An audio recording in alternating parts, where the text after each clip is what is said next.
On se retrouve aujourd'hui pour un nouvel épisode de 3 minutes pour tout comprendre sur la rémunération d'un stagiaire. Savez-vous comment rémunérer un stagiaire ? En entreprise, les stagiaires ne perçoivent ni salaire, ni rémunération, ni indemnité, mais leur travail peut donner droit à une gratification. Quand est-elle obligatoire ? Quel est son montant ?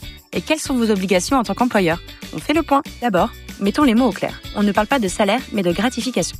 En 2025, le montant minimal de la gratification est fixé à 4,35 € par heure de présence effective. Cet taux est indexé sur le plafond horaire de la sécurité sociale. Les stagiaires ne sont donc pas rémunérés au SMIC, sauf si un accord collectif ou si l'employeur le prévoit. La gratification doit être versée mensuellement, dès le premier mois, même si elle est minime. Vous pouvez bien sûr verser plus, selon vos pratiques ou votre convention collective.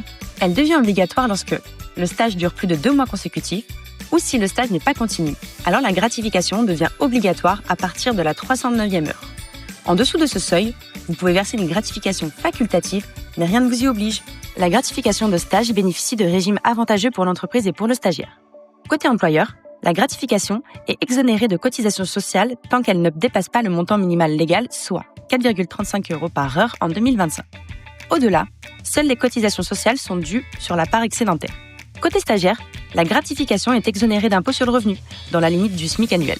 En 2025, cela représente environ 21 622 € à confirmer selon l'évolution du SMIC.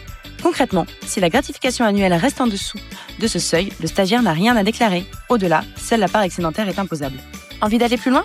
Téléchargez notre dossier complet rédigé par un juriste. Vous y trouverez les règles à connaître avant d'accueillir un stagiaire, les modèles de convention et tous les points à sécuriser pour éviter les erreurs. Le lien est en description. À très vite sur www.jurytravail.com.